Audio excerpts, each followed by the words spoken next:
Band बजा रहा था भाई दिनेश बंटी।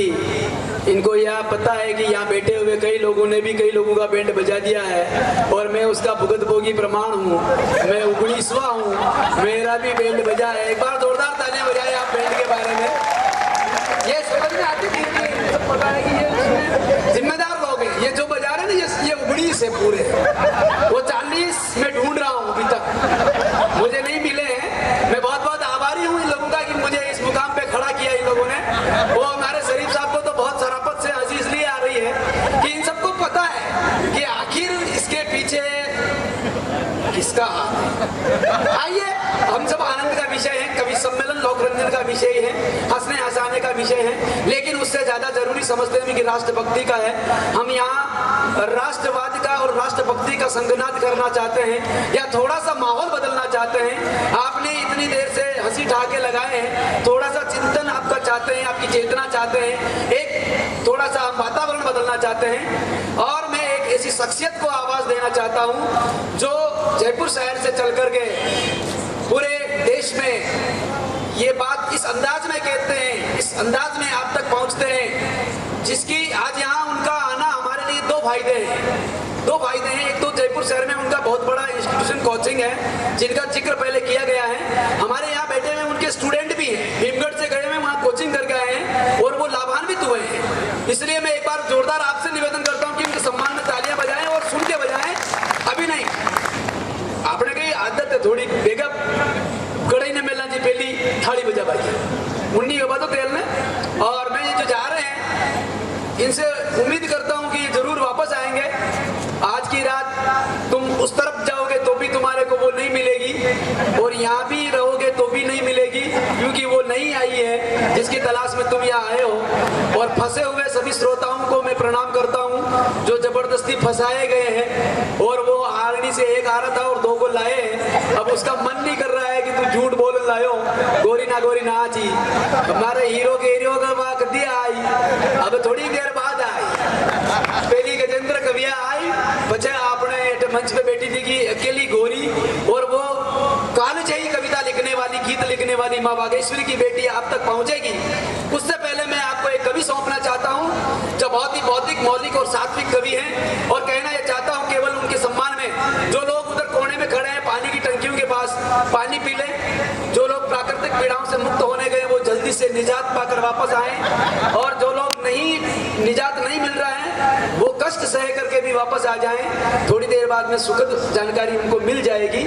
आइए दोस्तों, मैं कहना चाहता हूँ इस मुकाम पर जानी बैरागी की उपस्थिति में हमारे काव्य कुल के एक ऐसे हस्ताक्षर जिन्होंने पूरे विश्व में एक मोहर लगाई है कि हंसते हंसते बातों ही बातों में करामात कर जाते हैं, काव्य कुल का धर्म निभा जाते हैं। कहना कुछ और है और कुछ और कह जाते हैं, जो नहीं कहना वो सब कुछ कह जाते हैं। उसका नाम जानी बैरागी होते हैं, जो धार से चलकर पूरे विश्व में जाते हैं। पर मैं कहना ये चाहता हूँ, आपकी मिट्टी का बेटा हूँ, आपका अपना लाडला हूँ, बहुत लाडला हूँ। मुझे पता है आप मुझे कितना लाड करोगे, 5-25 उठ करके माथे पे हाथ फेरने आ जाओगे और घर पे भी फेरते रहते हो।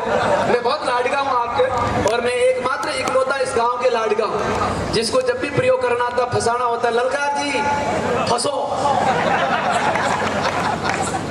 तुम, हम तुम्हारे साथ हैं। पीछे मुड़ के देखा, मैं अकेला हूँ, धड़ाम से गिरा, कोई साथ को नहीं।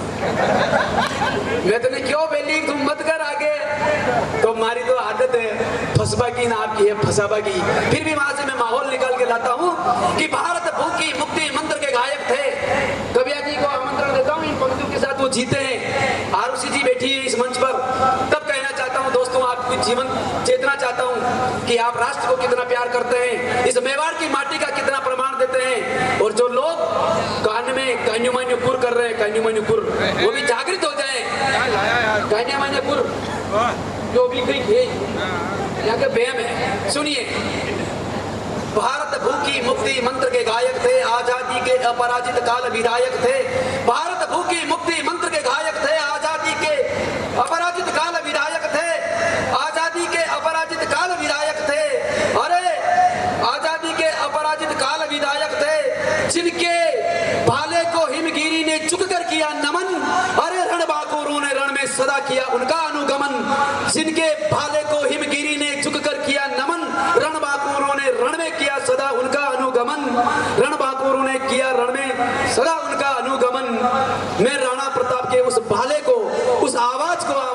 फैलाना चाहता हूं और मैं आपकी राष्ट्रीयता में उस राष्ट्र के उस चेतना को आवाज देना चाहता हूं कि गजेंद्र कविया आपके बीच आ रहे हैं। और फिर कहना चाहता हूं, एक बात आपके बीच पहुंचाना चाहता हूं कि भारत के भाल कश्मीर के सवाल पर किसी से कोई बवाल नहीं होना चाहिए। भारत के भाल कश्मीर के सवाल पर किसी से न कोई बवाल होना चाहिए। भारत की एकता अखंडता को रखना है मजबूत। तो अब समझ में आई तो आप ठोकना तालियां कि भारत की एकता अखंडता को रखना है मजबूत। तो कोई उन्मादी झंग नहीं होनी चाहिए, कोई मजहबी उन्माद नहीं होना चाहिए। घर घर में